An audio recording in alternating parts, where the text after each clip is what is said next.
There are stretches of the Olympic backcountry where you can hike for 2 days and not see another person. The trails thin out past the ranger-monitored zones. The trees get bigger. The silence gets a different quality to it. Not peaceful, exactly. More like held, like the forest is doing something and you walked into the middle of it. Most people who go out there come back fine. They have their stories about rain and mud and seeing elk at dusk. But sometimes people come back with a different kind of story. The kind they tell quietly to one person, usually late. The kind where they stop partway through and say, "I know how this sounds." What comes next is better experienced in the dark. Listen carefully. Now put on your headphones. Before we begin, drop a comment and tell me where you're listening from and what time it is where you are. I always find it interesting to know who's out there and when. Story 1. I almost didn't go back for the recorder. That's the part I keep returning to. I was already 50 yards down the trail, pack on, moving. I could have kept walking. I told myself I'd mail a found item report to the ranger station and let someone else figure it out. That would have been the sensible thing. But I went back. My name is Dana. I'm 34. I do environmental survey work. Vegetation transects mostly for a consulting firm out of Portland. I've been doing solo backcountry trips since my mid-20s. I'm not someone who gets spooked easily.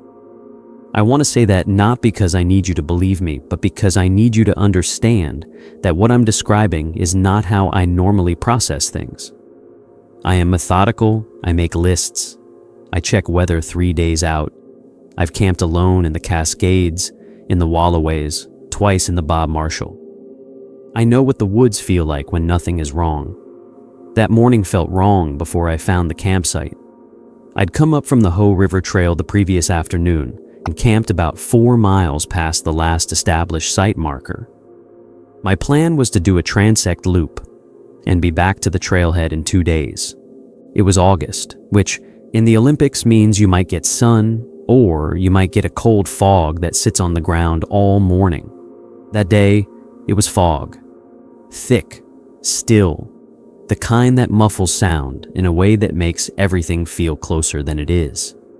I broke camp around 6:30, ate a granola bar, packed my tent, checked my GPS. The trail I needed was half a mile north-northeast, through a section of old growth I hadn't walked before. The trees out there are enormous. Dug firs with trunks wider than a car, ferns up to your waist, nurse logs covered in moss so thick they look like green furniture. It's beautiful in a way that also makes you feel small, in a way that isn't entirely comfortable. I was moving through that section, compass out, when I smelled smoke. Wood smoke. Specific. Real. Close. I stopped. Checked my compass again. Thought, there's no established campsite out here. Thought, maybe someone else is doing a dispersed camp. Thought, that's allowed. Nothing wrong with that. But I stood there a moment longer than I needed to because the smell was wrong. Not wrong like dangerous. Wrong like out of place. You know how you can smell a campfire from a distance and it just smells like smoke?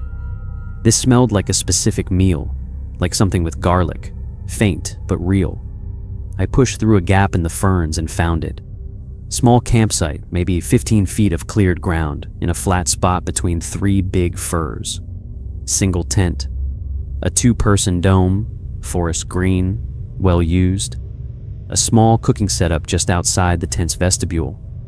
A backpacker stove, the little canister kind, and a pot on the stove with something in it, still going. The flame was still on. I stood at the edge of the clearing and said, "Hello?" Nothing. I tried again, louder. "Hello? Is anyone here?" The fog sat. A branch dripped somewhere above me. I walked closer. The pot had a soup or a stew in it, something with rice and vegetables, and it was simmering. Not recently started, the kind of simmer that's been going long enough to thicken. The garlic smell was coming from it. I looked at the canister, and it was more than half full, so it hadn't run out. Someone had set that stove going and walked away. I looked around the clearing. One stuff sack hanging from a branch. The standard bear hang setup. Trekking poles leaning against a fir. A pair of camp shoes set neatly outside the tent entrance. I bent down and touched the tent. The fabric was warm. Not sun warm. The fog had killed any sun that morning. Body warm. The kind of warmth that comes from something that had been inside recently. I straightened up and looked around the clearing again. I don't know what I expected to see. Nothing was there. The ferns at the far edge of the clearing were still. Everything was still. "I'm going to turn off your stove," I said out loud. To no one. My own voice sounded small. I turned off the stove. That was when I noticed the recorder. It was sitting on a flat rock near the tent entrance. Small digital voice recorder. The kind reporters use, or birdwatchers. Black, rectangular, about the size of 2 stacked cigarette lighters, and the red recording light was on. It was running. I stared at it for a long moment. If you're still listening, you already know this story isn't going to end the way you want it to. I picked it up. I know people will question that. I questioned it myself later. But in the moment, it felt like the right thing to do. If someone had left in a hurry, if they'd gotten hurt out there, if there was something on that recording that identified them or explained where they'd gone, I could get it to a ranger. That was the logic. Clean, simple, easy to defend.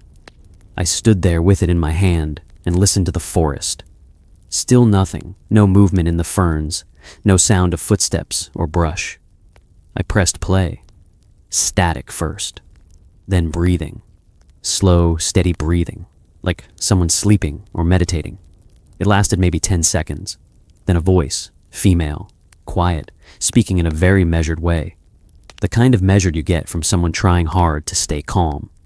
She said, "I've been trying to figure out the right way to describe what I saw. I keep coming back to the same problem. It wasn't the shape.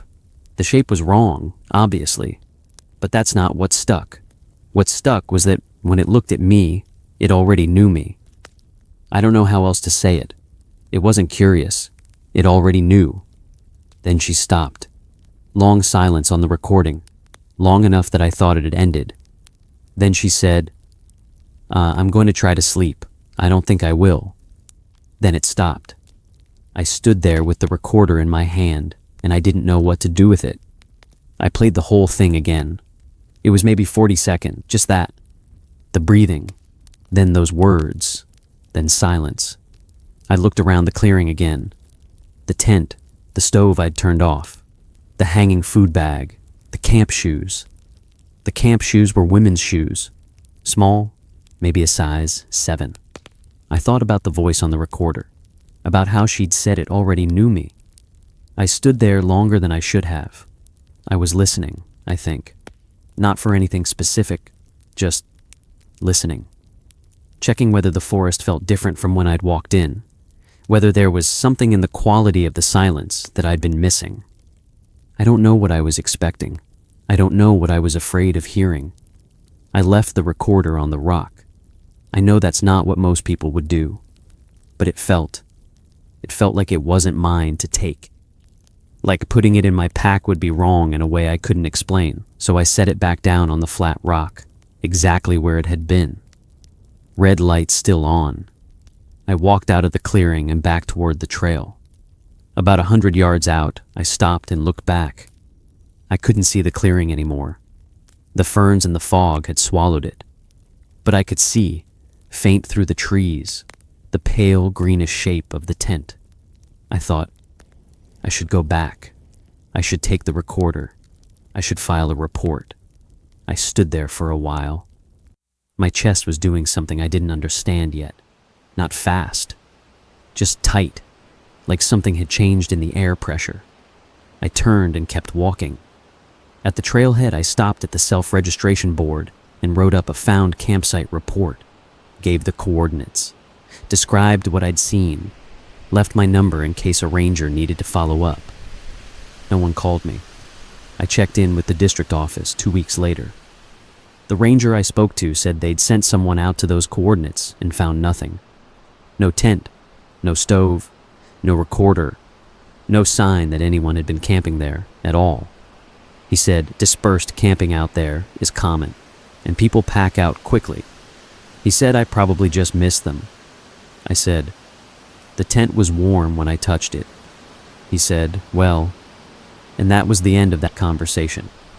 What I think about when I think about it, and I do still think about it, is the phrase she used. It already knew me, not it saw me, not it noticed me. Already knew. I've been trying to figure out what you'd have to see to arrive at that specific way of putting it. What would make someone reach for that word, knew, instead of anything else? I still hike alone. I want to be clear about that. I'm not going to stop. But I haven't gone back to that section of the Ho. I don't think I will. This next account was shared with me about 8 months ago. The person asked me not to use their full name. I've been holding on to it because I wanted to read it carefully before including it here. I still don't know what to make of it. Story 2. The thing about the Smoky Mountains is that people get lost there more than any other national park in the country, and most of them don't get found for a long time. I know that now. I didn't know it when I started the trip. My name is Marcus. I'm 41. I work in logistics. I manage shipping contracts for a distributor in Knoxville. It's not interesting work. It's work that fills a day and pays a mortgage and leaves very little residue. For about 3 years, I'd been meaning to do a proper solo backpacking trip, the kind where you're out for 4 or 5 nights, no cell service, nothing, just to know if I still could. I'd done weekend trips here and there, but not anything like that, not since my 20s. My ex-wife used to say I was good at planning things and bad at doing them. She's not wrong about that. So, I planned the trip for 2 solid months. I made a gear list and refined it 8 times.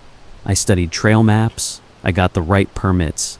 I told 3 separate people my exact route and when to call the Park Service if they didn't hear from me by a certain date. I was prepared in the way that people who are nervous about something try to be prepared. I went in on a Tuesday, early September, just past peak summer crowds. First day in, I covered maybe 9 miles, camped near a creek, slept fine. Second day, I went off trail a short distance to check a ridge view that the topo map suggested might be worthwhile. It was. I sat up there for almost an hour, just looking at the hills going blue-green in every direction.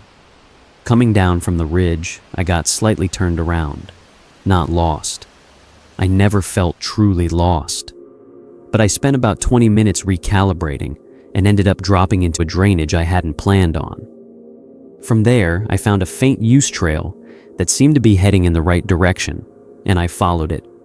The use trail opened into a small flat area, maybe half an acre, that had clearly been used as a campsite many times over the years.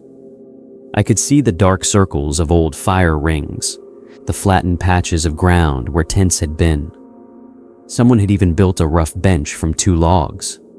And at the far edge of that clearing, there was a tent. Recent tent. Clean-looking nylon, not weathered. Bright blue. I called out, no answer. I walked to it. The vestibule was unzipped and open. Inside, through the mesh inner door, I could see the contents. A sleeping bag pushed to one side, a dry bag, a stuff sack of some kind. Organized, like someone had just gotten up and stepped out. I turned around and looked at the clearing. The trees around the edge were close and dark, even in midday. The use trail I'd come in on was the only obvious way out. I went to sit on the log bench and wait. I figured they'd gone to get water, use the bathroom, something. I'd wait a few minutes, check in, maybe get information about the trail ahead. I waited 20 minutes. I ate a snack, looked at my map, looked at my phone, which had no signal, looked at the tent. No one came. After 30 minutes, I decided to look more carefully at the site. The cooking area was off to one side of the tent, a small stove, same canister type as mine, but this one was cold, hadn't been used recently. There was a titanium cup sitting next to it with about an inch of water in the bottom.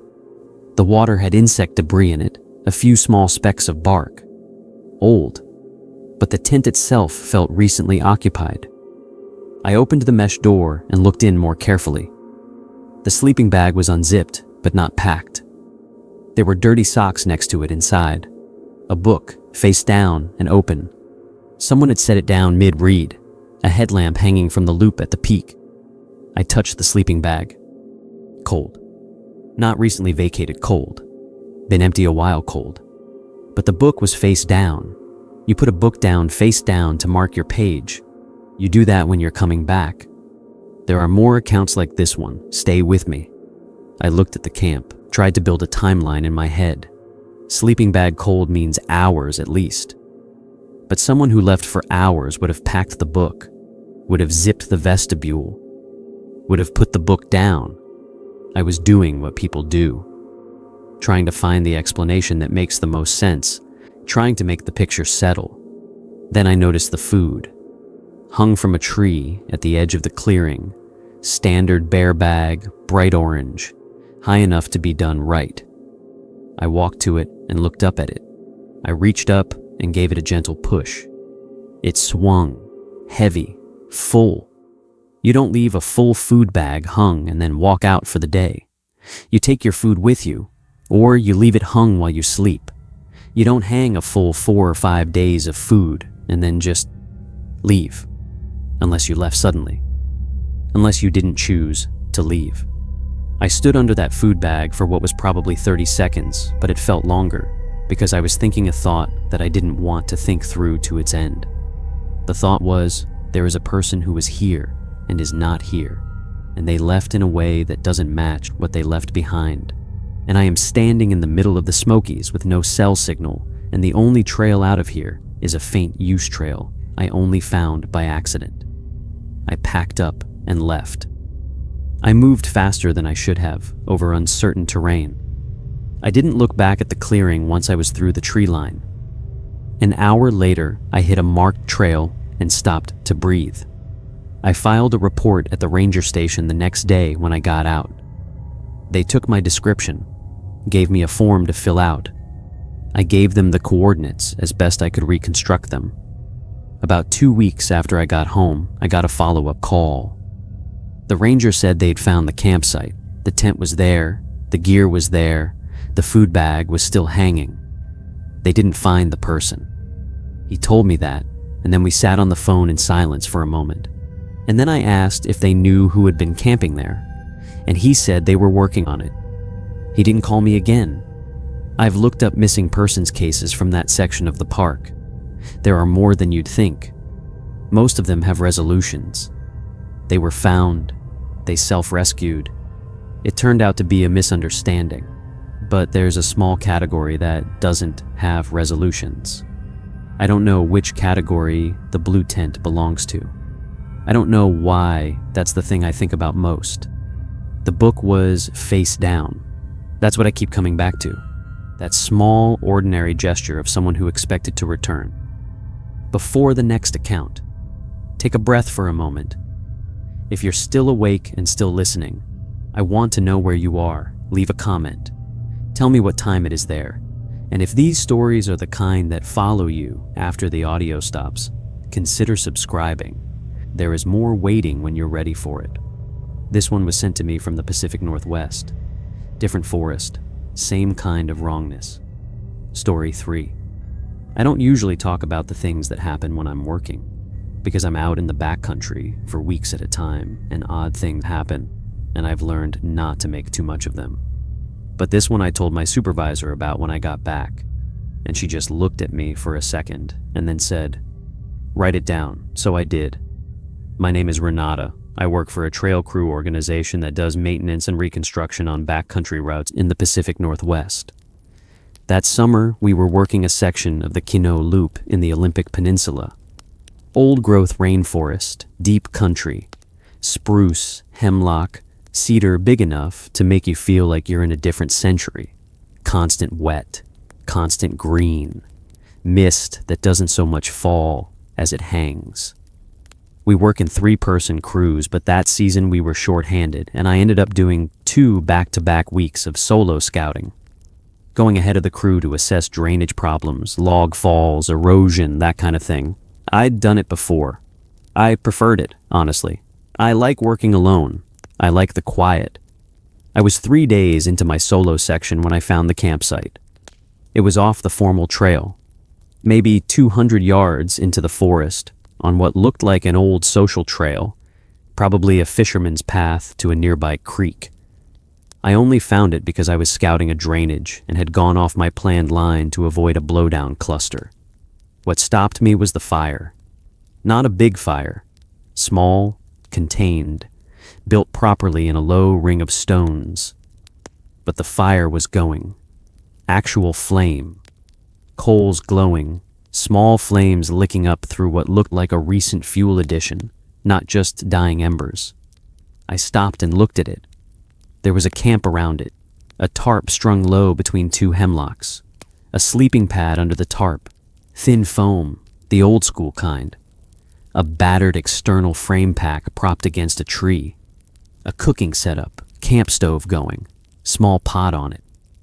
I could see condensation on the pot's lid. Whatever was in there was hot. I said, "Hello," 3 times. Got nothing. I walked into the camp. This was different from a backpacker setup. This was something more permanent feeling. There were things hung from a cord strung between 2 trees. A pair of wool socks, a bandana, a small ziplock of what looked like tea bags, like someone had created a routine out there. The fire, somebody had just added fuel to it. I turned around slowly, looking at the trees around the clearing. Old-growth forest doesn't give you long sight lines.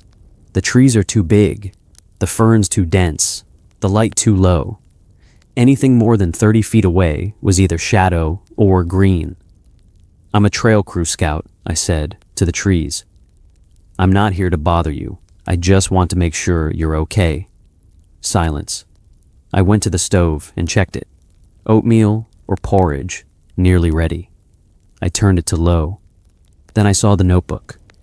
It was open on a flat-topped root, weighted at the corners with 2 small rocks, like it had been placed there intentionally, not just set down, displayed. The page it was open to had writing on it, dense, in a small, neat hand. I read the first line, which said, "3rd week, still hearing it at night. Now I am also hearing it in the day." I stopped reading. I looked at the camp again. The signs of weeks of occupation, the small rituals of a routine, the hung socks, the tea bags, the practiced fire. I looked at the trees. The person who lived here had been hearing something for 3 weeks, and now they were hearing it during the day too. And they were still here. Stories like this don't end when the narration stops. You carry them with you. That was when I heard something shift in the ferns to my left. Deliberate sound, not animal. Weight on ground, pause, weight on ground again. Close. Inside 30 feet, I thought, maybe closer.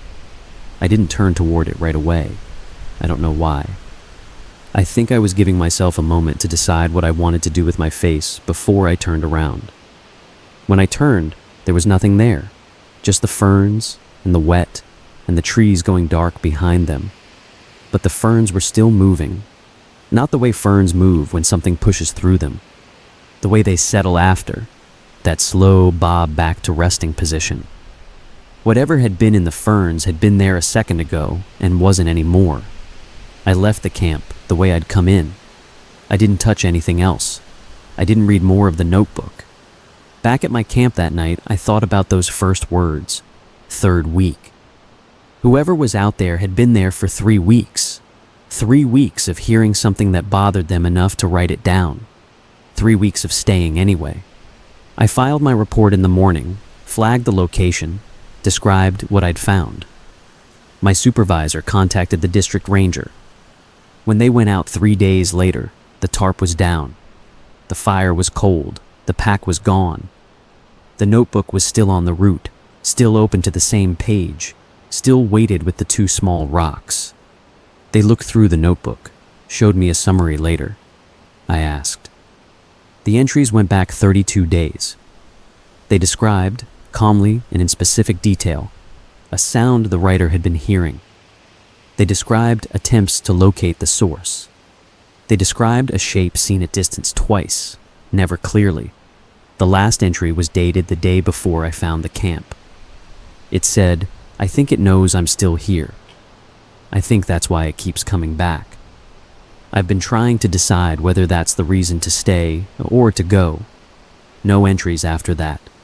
No missing persons report matched the description of the camp or its contents. I've been back out in that forest 6 times since then. I do my job. I work the drainage lines and the trail reroutes, and I keep my head down. But I notice now when the ferns move wrong. I notice whether the movement is a thing pushing through or a thing that was just there. It happens more than it used to. I don't know if that means something. I choose not to think about it too carefully. The next account I want to share comes from a woman who contacted me after the last collection. She had been sitting on this for 4 years. She said she wasn't sure it was the kind of thing people wanted to hear. I told her I thought people needed to hear it. Story 4. My therapist says I have a tendency to minimize things that scared me. She says I narrate them as though they happened to someone else, and that's a way of creating distance. She's probably right. I'm going to try to tell this the way it actually felt. I was 28. I'd just left a 7-year relationship, moved out of the house we'd shared, temporarily relocated into my sister's spare room in Bellingham, Washington, and was spending most of my emotional energy trying to feel like a person again. My ex and I had been hikers. The Cascades, the Olympics, the North Cascades. We'd done most of the classic routes together. After he left, I stopped hiking. It felt like his thing or our thing, which had become the same thing. The first solo trip I took was 14 months later. The Olympics, the Sol Duke area, a loop I'd done twice before with him. I chose it because I knew the trails and I wanted the first solo trip to be manageable. I told my sister my route. I bought new boots because his memory was in the old ones. Small things. 3rd day out, I'd had 2 perfect, quiet days, better than I'd expected, and I was feeling for the first time in over a year like I was inside my own life again.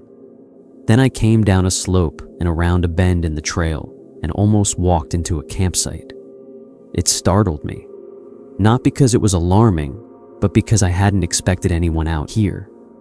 The site was just off trail, almost invisible until you were right at the edge. A small orange tent, bright and new looking. Trekking poles, a stove running, a cup of something sitting on a flat rock, steam coming off it. Sorry, I said, stumbling back a step. I didn't see you. No one. I stood there for a moment feeling foolish, apologizing to an empty camp. I waited a bit, said hello twice more, looked at the trail ahead and behind me. The cup of tea was still steaming. I thought, they just stepped off the trail to use the bathroom. They'll be back in 2 minutes. I stepped to the side to give the person their space and kept going. What I'm about to tell you, I've debated including this part because it sounds like the most constructed, deliberate detail, the kind of thing you add to make a story sound scarier. But it's true. I know it's true because I wrote it in my trail journal that night while it was still fresh, and I still have the journal. About 40 feet past the campsite, I heard the tent unzip. I turned around. The tent was closed, zipped up, but I had watched it the whole time I walked past. It had been zipped the entire time. And behind the mesh inner door, very faint against the orange nylon, there was a shape. Not a clear shape, not a human outline, just more shadow in one part of the tent than another. A mass, an asymmetry in the dark. I stood there looking at it. I want to be honest about what my body did.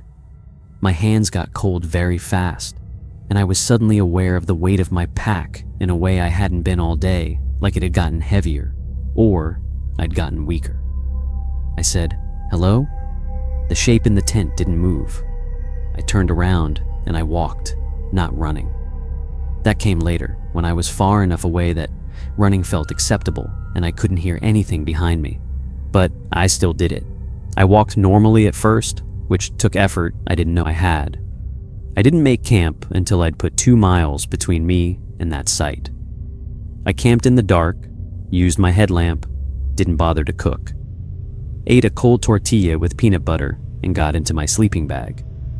The journal entry that night is barely legible. The handwriting isn't mine, or it's mine at a pitch I don't usually reach. I wrote, "Someone was in the tent the whole time and didn't answer, and I don't understand why, and I don't want to understand why." Then I wrote, "The tea was still hot. Then it never unzipped. I watched it the whole time. It never unzipped. But I heard it." I've read that entry many times since. I was 32 before I could read it without my chest doing that thing. I don't know what was in the tent. I don't know why they didn't answer. There are explanations. Someone exhausted, someone who'd had a medical episode, someone who chose not to engage with a stranger on the trail. Reasonable explanations. But they heard me. If there was a person in there, they heard me say hello. They heard me standing outside their tent, and they sat there in silence and let me believe there was no one home. That's the part I can't make settle, not the shape, the choice. Before we continue, if you've made it this far into tonight's accounts, I want you to know you're not the only one still awake at this hour. Leave a comment. Tell me which story hit differently. And if you haven't subscribed yet, this is the moment. The next 4 accounts are ones I've been waiting to share for a while. They get quieter. I think you know what I mean by that. Story 5. The last thing I want is for anyone to think I went out there trying to find something to be scared of. I'm 53 years old. I'm a retired middle school science teacher from Spokane. I've been backpacking since the late 80s. I have grandchildren. I drive a Subaru. I'm telling you this because I know how these kinds of accounts read, and I want you to have a picture of who I am before I tell you what happened. I do one long trip every fall. Just me, some trails I know, 4 or 5 days. My wife thinks it's therapeutic. She's probably right. I come back quieter and more patient, she says. This was 3 falls ago. I was on a route in the Quinault drainage. Old country, the real interior of the Peninsula. I've been in there 6 or 7 times over the years. I know the major trails, I know the turnoffs, I know roughly where people tend to camp and where they don't. I was heading towards a lakeside site I'd used twice before, figuring to be there by late afternoon. About 2 miles out, I picked up a faint smell of cooking. Something savory, onions, or something like it. It struck me as odd. I didn't expect anyone to be camped in that section. The site I was heading for was past it, and the section in between wasn't terrain I associated with casual camping. I came around a turn in the trail, and the smell got stronger. A small, flat area below the trail, reached by a short scramble down a root-starred bank. And there was a camp there. Single dome tent, gray, not new. A small fire, modest and well-built. A cooking pot over the fire on a little grate setup. Pot was bubbling. I called down. No answer. I hesitated. But the fire. You don't leave a fire. Even a small, controlled fire. You don't walk away from it. The whole culture of backcountry. Travel is built on that. You extinguish and you verify, or you stay with it, so whoever was here was either in the tent or just out of earshot. I climbed down. The camp was small, but set up with care. Everything had its place. Shoes outside the tent, lined up. Cooking tools organized on a flat rock. The fire built in a proper ring, and the ring itself looked like it might have been improved recently. New stones added, maybe. I called again. I crouched by the fire and looked at the pot, some kind of soup. Thick with a lot of vegetables. Smelled genuinely good. Had been cooking a while. The water level looked like it had been reducing. I checked the tent. Closed. Zipped all the way. I said, "I'm a hiker passing through. I noticed your fire was unattended. I just want to make sure you're all right." Nothing. I felt the tent fabric. Still cool. It was a cold day and the tent had been in shadow. I couldn't tell from that whether someone was inside. I did not open it. I stood up and looked at the woods around the site. The usual dense undergrowth, a few nurse logs, ferns as high as my waist in spots. And then, I want to be precise about this because it matters. I heard a voice recorder. Not someone talking, a recording. The specific quality of a recording playing back, with the slight digital compression and the ambience of an interior space behind the voice. Someone had been speaking in a room, or a tent, or somewhere with walls, and it was playing from inside that tent. I stood there and listened. I couldn't make out words from where I stood. A woman's voice, I thought, speaking steadily, like she was giving information, not distressed, just talking, describing something. I stood outside that tent, and I listened to that voice for maybe a full minute. Then it stopped. I waited. It didn't start again. I extinguished the fire. I took time to do it properly. Poured water from the pot onto it, checked every coal, stirred the ash. I was there for 10 minutes doing that, and the recording didn't start again, and no one came out of the tent, and nothing in the trees around me moved. I climbed back up to the trail and kept walking. The camp behind me stayed silent as I went. I've thought a lot about that voice, what it might have been describing, why someone would be out there alone playing a voice recording to themselves in their tent. There's a version of this where it's completely ordinary, someone tired, lying in their tent, listening to a podcast or a language lesson, or a recorded letter from someone they missed. They had headphones in and didn't hear me. The fire getting a little low was just a lapse in attention. That's a reasonable version. But the pot had been reducing for a while, and the fire was the kind of low, steady, tended fire that takes regular attention to maintain. And the recording was playing from inside the tent, but without headphones. I could hear it from outside. Someone had set up a recording to play out loud, inside a closed tent, in the middle of the Quinault interior. I've been trying to figure out for 3 years why you do that. The only reason I can think of. And I want to be clear, I'm not saying this is what it was. The only reason I can think of is if you wanted something to believe there was someone inside. Story 6. I've started this about 6 times and deleted it every time because I always get to a certain point and I can't figure out how to say the next part without it sounding like I'm embellishing. I'm not embellishing. I want that on record before anything else. My name is Thessaly. I know, it's a name. My mom was a classics professor.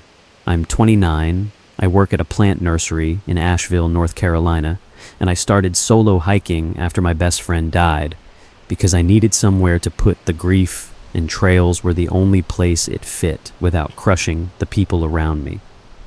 I'd been doing day hikes mostly, working up to overnight trips. That summer, I did my first real multi-night solo. 3 nights on a remote section of a ridge trail in the Smokies I'd read about in a forum post. It was supposed to be quiet. Off the main corridor, minimal foot traffic, harder to reach. I wanted to earn some solitude. I got it. 2.5 days in with no one else on trail. No sounds except wind and birds and my own footsteps. I was starting to feel genuinely good for the first time in a long time. The specific clear-headed calm that only deep trail gives you. Like the noise had been turned down on everything. The 3rd morning I broke camp early, before first light, because I wanted to catch sunrise from a particular bald I'd seen on the map. I was hiking with a headlamp, which I like. The pool of light right around you, the dark forest everywhere else. It makes you focus. I was maybe 40 minutes out when I smelled something. Food. Savory, real food, close. In the middle of a dark forest before 5 in the morning. I stopped and turned off my headlamp. My eyes adjusted, and I could see, maybe 150 feet off the trail, a light. Not moving, just there. The soft, warm glow of a lantern, or a well-established fire seen through a thin screen of trees. I stood in the dark and looked at it. I put my headlamp back on and found the spot where the undergrowth thinned and I could get through without too much noise. I told myself I was just checking, just making sure someone out here was okay. The campsite was small. One tent, taut and neat, forest green, zipped shut. A small camp stove going with a pan on it. Eggs, I think, from the smell of it. A lantern sitting on a flat-topped stone, and a voice recorder on a folded bandana next to the lantern, with its red recording light on. The pan on the stove. Eggs going. Someone had gotten up before 5 in the morning to cook eggs. "Hello," I said. My voice came out quieter than I meant it to. No response. I stood at the edge of the clearing and let my headlamp swing around it slowly. Trekking poles, a camp towel hung on a cord, a stuff sack partially open, items sorted neatly inside, someone's gear tended with care. The eggs were almost done. A little more and they'd start to burn. I walked to the stove and turned it to the lowest setting. Stood back. The tent did not move. I looked at the voice recorder for a long time. That red light felt like something. I don't know why. A red light on a piece of equipment is meaningless, but in the context of this dark forest and the warm circle of the lantern and the smell of eggs and the tent that hadn't opened, that red light felt like the wrong detail in the wrong place. The next story is quieter than this one. That doesn't make it easier. I picked up the recorder, pressed the playback button. It was already in the middle of a recording. I hadn't rewound it. I just pressed play and it came out mid-sentence, a woman's voice, speaking quietly and very clearly, counted 17 times. Always the same direction, northeast of camp, about 60 to 80 feet. It doesn't come into the clearing, it just stands there. I've tried to see it with the lantern, but the lantern only reaches so far, and then there's just the dark past it. I can hear it, it's not an animal sound. I keep trying to find the right word for it. The closest I can get is, it sounds like someone trying to remember how to breathe. The recording kept going. I held the recorder, and I stood in the clearing, and I listened to the rest. She had been there 6 days. She'd gone out for the ridge view on day 2 and found something on the trail that she described only as marks. Not animal marks, not hiker marks, marks. She'd photographed them. She'd gone back to camp and started recording everything. She described 4 nights of the same presence, northeast of camp, 60 to 80 feet.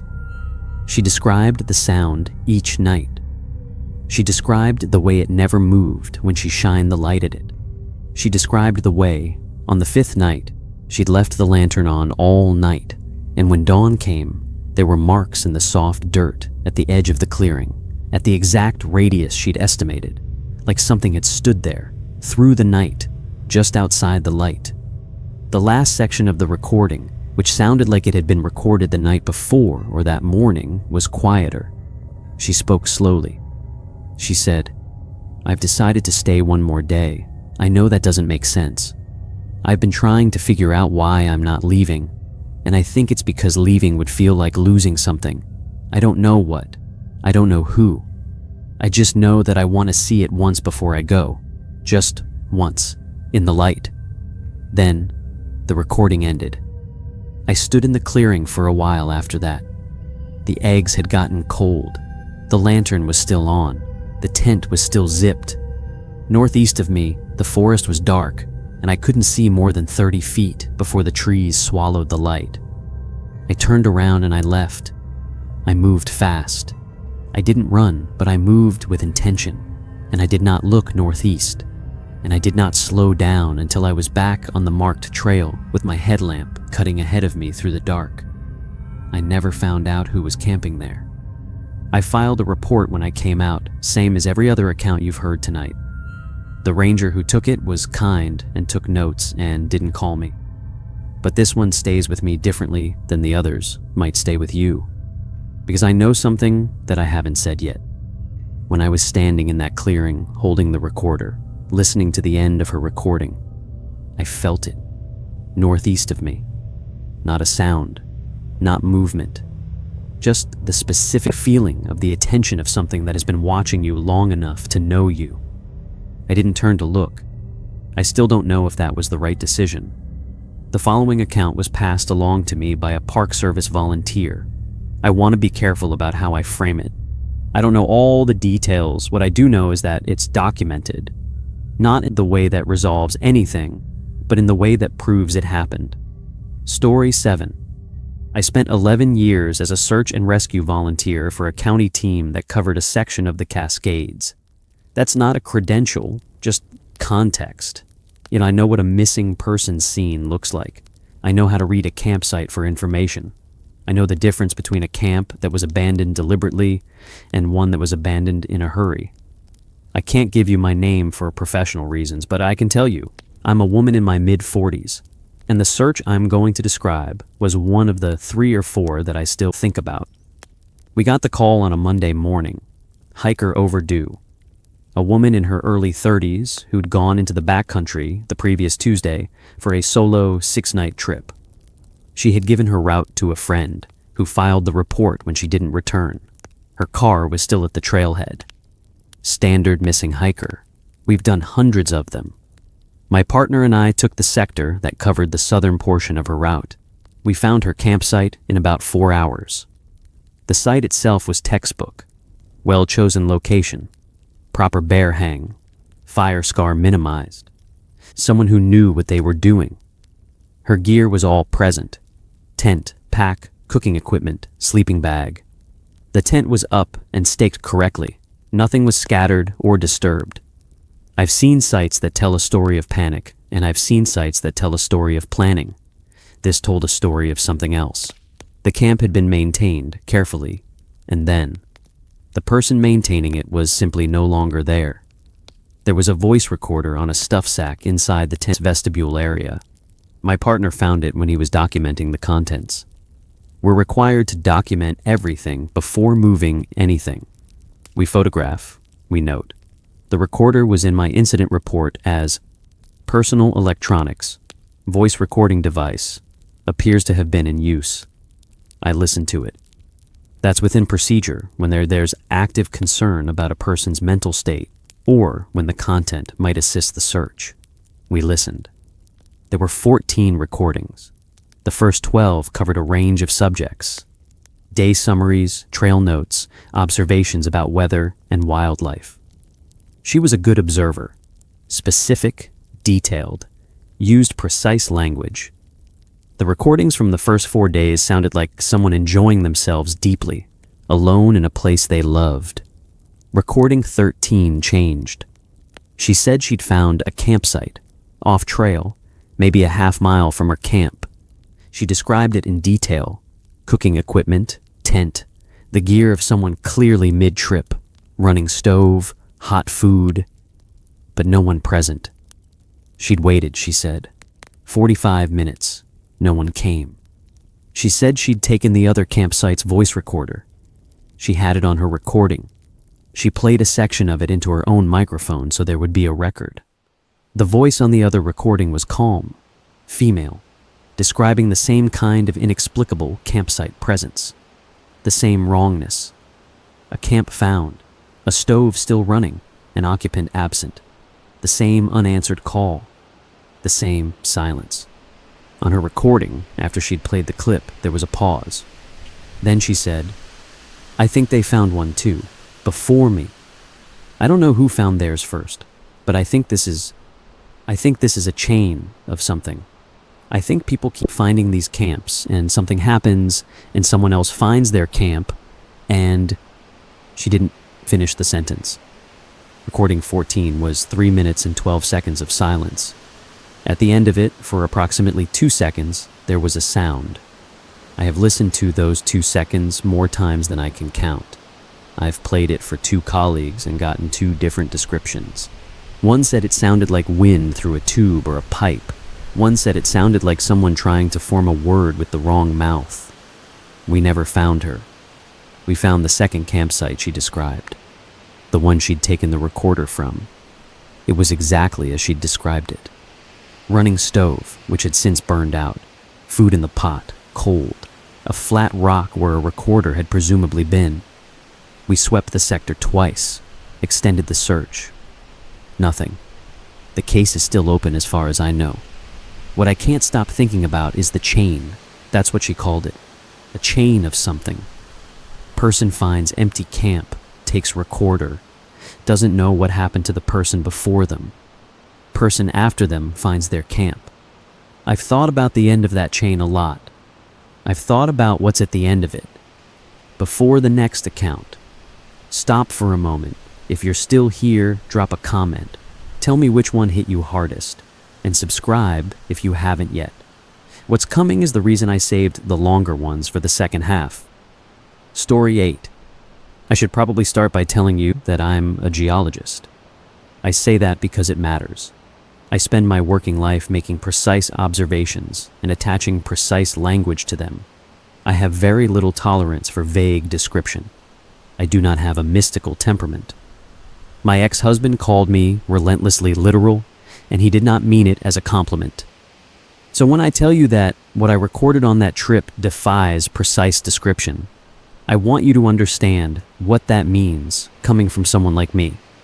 I was doing a personal trip, not work-related, just hiking, just being a person with legs and a pack for 5 days.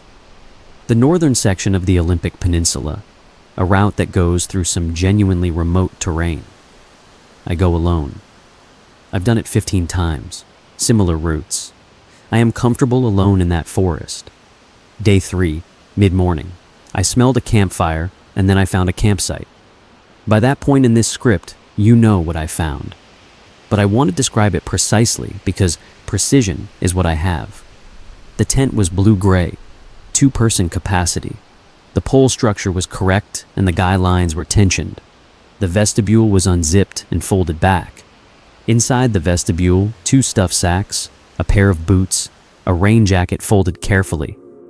The tent's inner door was closed. The stove was a canister-top single burner. The canister was 1/3 full. The stove was set to medium. On it, a titanium pot, lid on. Inside the pot, a lentil soup, based on color and smell, at a full simmer. A blue mug on a flat rock.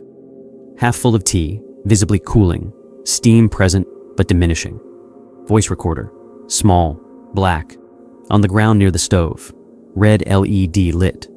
1 camp chair, unoccupied, tilted slightly to one side on uneven ground. I called 3 times, waited 2 minutes, called again. I examined the site for signs of struggle, illness, injury, none visible. I picked up the recorder. I am a scientist, and my response to unknown data is to collect it. That was my reasoning. I played it from the beginning. The first 40 seconds were ambient sound only. Forest, faint wind, the particular deep quiet of old growth. Then the woman began speaking. She described the site exactly as I was standing in it. The tent position, the mug on the rock, the stove. She gave compass bearings. She gave the time, 9:14 a.m. I looked at my watch. 9:31 a.m. She had recorded this 17 minutes before I arrived.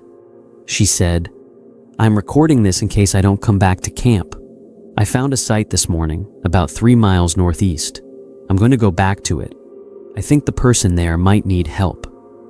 Their stove was still on, and no one was present. I waited. She gave the coordinates of the site she'd found. I wrote them down. She continued, "I have a bad feeling about this. I want to say that on record, not a premonition. I don't believe in those, just the data doesn't resolve. The site was occupied and then wasn't. No sound of departure, no sign of struggle. It resolves too, person present, then not present. I can't find an explanation that fully satisfies. I'm going to go back. If I don't return to my camp by nightfall, whoever finds this, please contact." She gave a name, a phone number, a city in Oregon. I stood in her camp holding her recorder, and I called the number immediately, which failed because I had no signal.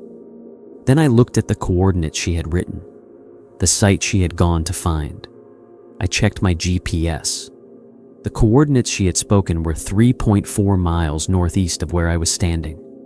The coordinates she had spoken were the coordinates of my campsite from the previous night. I stood there and understood the shape of it slowly. The way you understand something when the data is all present, but the conclusion something you don't want to reach. My camp from the previous night. Someone had found it, had stood in it, had waited, had found my recorder. Because I kept a recorder for geological notes, and I had left it running on a rock while I'd gone to filter water, the way I often did. She had found my recorder, and now I was standing in her camp, and she had gone to find mine.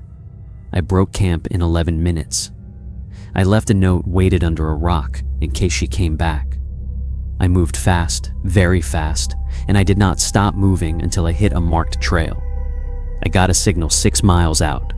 I called the number from her recording. A man answered. Her husband. She'd texted him 2 days ago. He hadn't heard from her since. He wasn't worried yet. People lose signal out there. I gave him the coordinates. I told him what I'd found. I stayed calm, which was the correct professional choice, and also the only one I had available to me at that moment. He called the Park Service. They found her camp, her gear, her stove, cold by then. They found my note still under the rock. They did not find her. They found a recorder at what I believe was the original site in the chain. Not hers, not mine, an older one. With a battery so depleted, the playback was barely audible, a woman's voice, describing a camp she'd found. The Park Service has not officially connected these incidents. I've asked. I understand their position. Officially, there are 3 missing persons cases with similar elements in a general geographic area over an approximate period. Officially, the voice recorders are evidence in open investigations and not something I'm entitled to full information about. Unofficially, I asked a ranger I'd spoken to several times what he made of it. He was quiet for a moment. He said, "Ma'am, I don't go into that section alone anymore."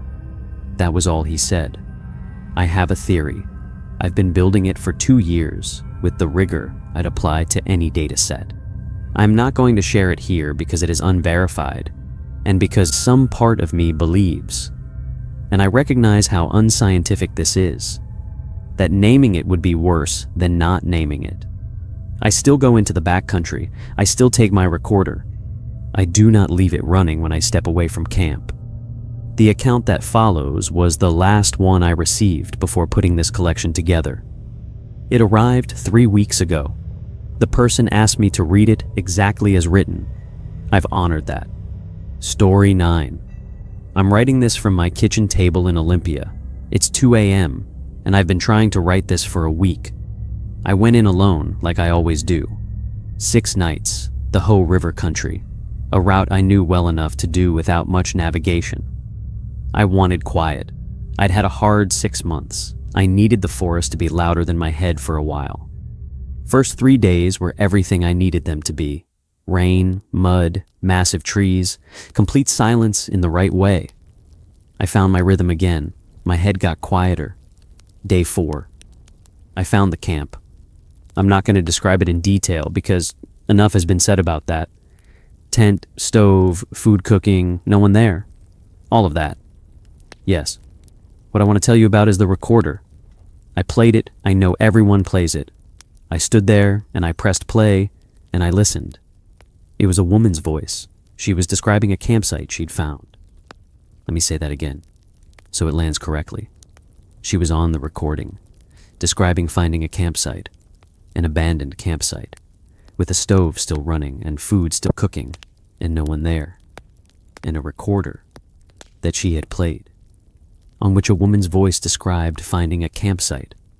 I stood there and I felt the ground do something it shouldn't, not literally, but something shifted in how reality was organizing itself, and I had to actually stand still for a moment and breathe, because my brain was trying to do something with that information that it didn't have the architecture for.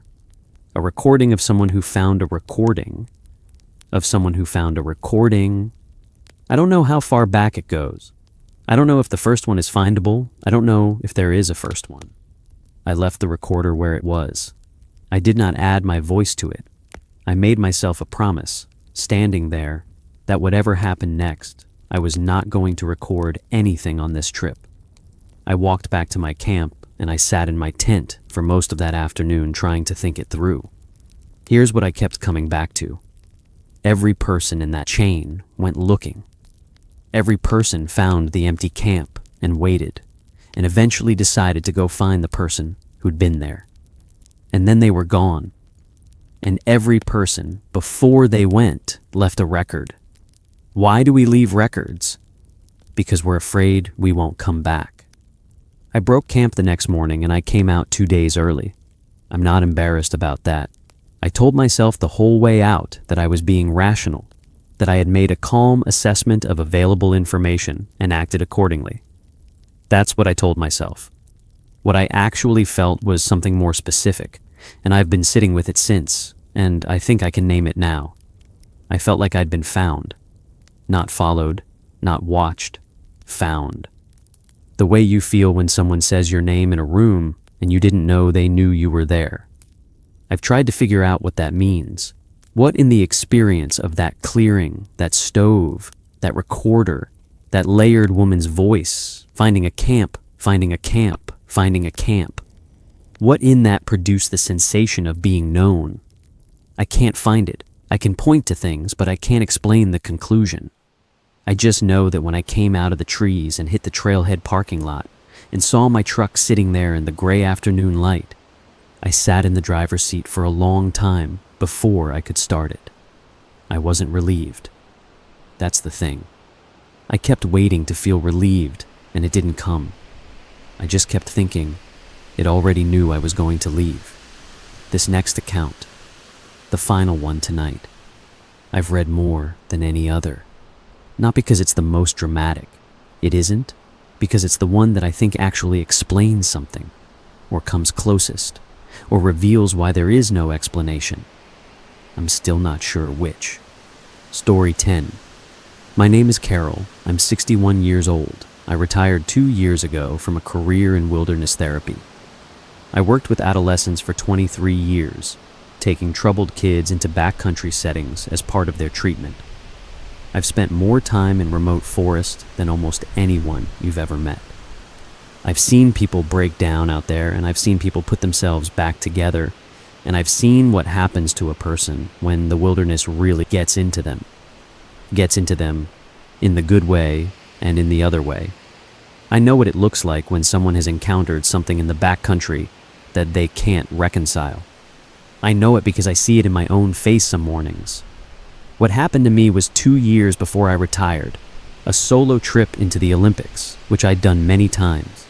I was 60, healthy, experienced. I knew that terrain the way you know your own house. I found the camp on the second afternoon. I found the stove, the food, the tent. I found the recorder. I did not play it. I want to explain why. I stood in that clearing and I looked at the recorder with its red light, and I understood. The way you understand things after 23 years of watching human beings in extremity. That the recorder was not an artifact. It was a lure. I don't mean that in a supernatural sense. I don't have a framework for that. I mean it in a behavioral sense.